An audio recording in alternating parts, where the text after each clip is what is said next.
आज हमने देखना है कि class 10th chapter 7 coordinate geometry में एक टॉपिक है हमारे पास, क्या, सेक्शन फार्मूला। जी, सेक्शन फार्मूला का मतलब क्या है, अब इसमें मतलब क्या फार्मूला है, कैसे हमें यूज़ करना है, क्या होता है इसका मतलब, ये हमें देखना है। ठीक है। अब सेक्शन का मतलब क्या है, सेक्शन का मतलब पता ही है आपको, जैसे क्लासेस होती हैं, क्लासेस मान लो 9th क्लास है हमारे पास, तो 9th क्लास के सेक्शन में डिवाइड कर देते हैं ना, क्योंकि बहुत सारे स्टूडेंट्स हो जाते हैं तो उनको अलग अलग सेक्शन में पर्टिकुलर डिवाइड कर देते हैं ताकि थोड़े कम कम स्टूडेंट्स हर क्लास में हो जाएं।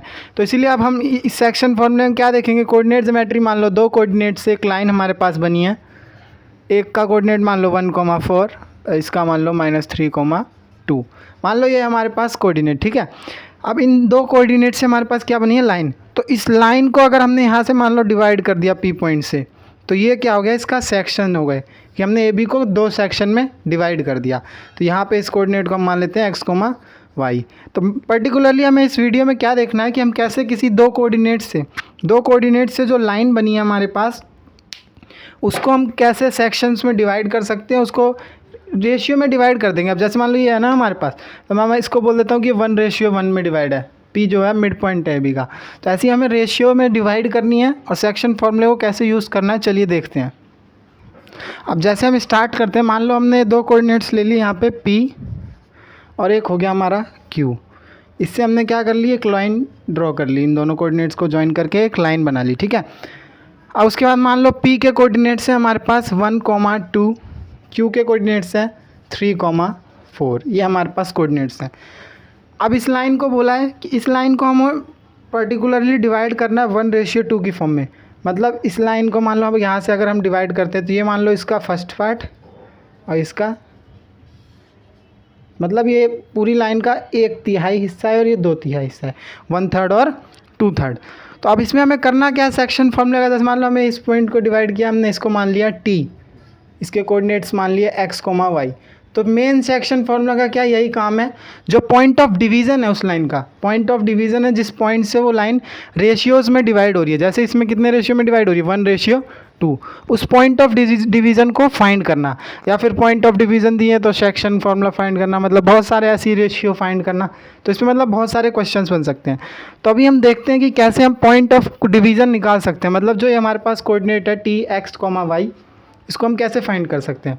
तो अब हम देखते हैं पहले x कोऑर्डिनेट निकालने का फॉर्मूला क्या होता है। इसमें x कोऑर्डिनेट निकालने का हमारे पास फॉर्मूला होता है जी m1 x2 plus m2 x1 by m1 plus m2। ये हमारे पास हो गया x कोऑर्डिनेट निकालने का फॉर्मूला, मतलब x के पॉइंट। अब ऐसे ही हमारे पास सेम केस के लिए होता है y के लिए। तो y is equal to m1 y2 plus m2 y1 upon में m1 प्लस m2। ये हो गया हमारे पास y कोऑर्डिनेट के लिए।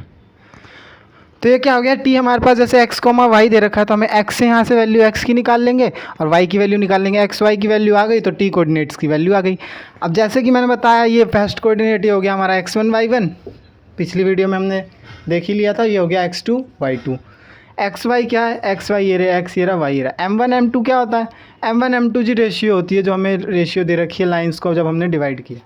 अब वैल्यू पुट करते हैं, जैसे यहाँ पे आ गया हमारा x, m1 क्या है 1 मल्टीप्लाई x2 क्या है 3 प्लस m2 क्या है 2 मल्टीप्लाई x1 क्या है 1 अपॉन में m1 प्लस m2, 1 प्लस 2।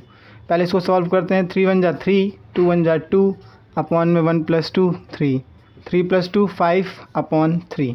ये आ गए हमारे पास x की वैल्यू आ गई हमारे पास। तो x की वैल्यू यहाँ पे क्या आ गई हमारे पास, x is equal to 5 upon 3। ये आ गई हमारे पास मान लो x की वैल्यू। ठीक है।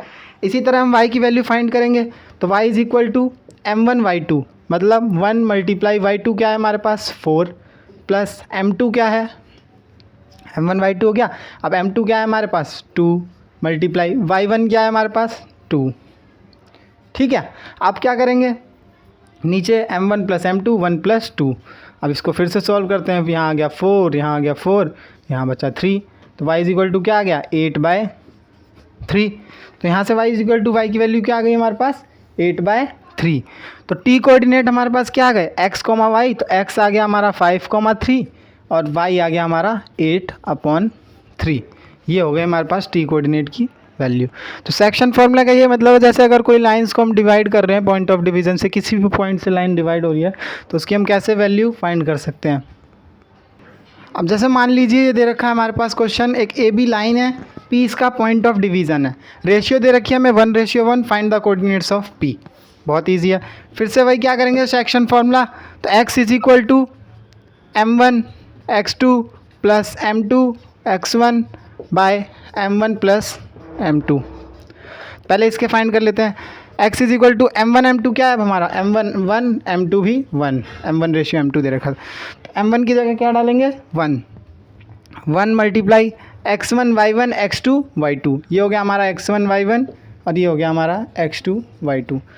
तो m1 x2 क्या है 3 प्लस m2 x1 अपॉन में m1 प्लस m2। तो यहाँ से आ गया x इज इक्वल टू हमारे पास 3 प्लस 2/2 5/2 आ गया 2.5।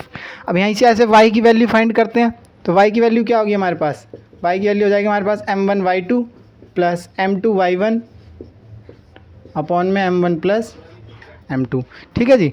अब क्या करेंगे, वैल्यू पुट करते हैं। 1 मल्टीप्लाई y2 है 6 प्लस 1 मल्टीप्लाई y1 है 4 अपॉन में 1 प्लस 1 2। तो यहाँ से इसकी वैल्यू क्या आ गई हमारे पास 6 प्लस 4/2, ये हो गया 10/2, 10/2 हो गया हमारे पास 5 और ये हो गया था हमारा 2.5। तो अब यहाँ से हमारे पास p के कोऑर्डिनेट्स क्या आ गए x, y। तो x आ गया 5/2 का मतलब 2.5 और y आ गया हमारे पास 5। तो ऐसे ही हम सेक्शन फार्मूला का यूज़ करके पर्टिकुलर जिस पॉइंट से वो डिवाइड कर रहा है उस पॉइंट के हम कोऑर्डिनेट्स निकालना हमने इस वीडियो में सीखा है। तो अब नेक्स्ट वीडियो में हम और इससे रिलेटेड क्वेश्चंस देखेंगे कि इस फॉर्मूले के ऊपर कैसे कैसे क्वेश्चंस और हमारे पास आ सकते हैं। तो इस वीडियो में इतना ही। अगर आप चैनल पर नए आए तो प्लीज़ चैनल को सब्सक्राइब कर लें। थैंक्स।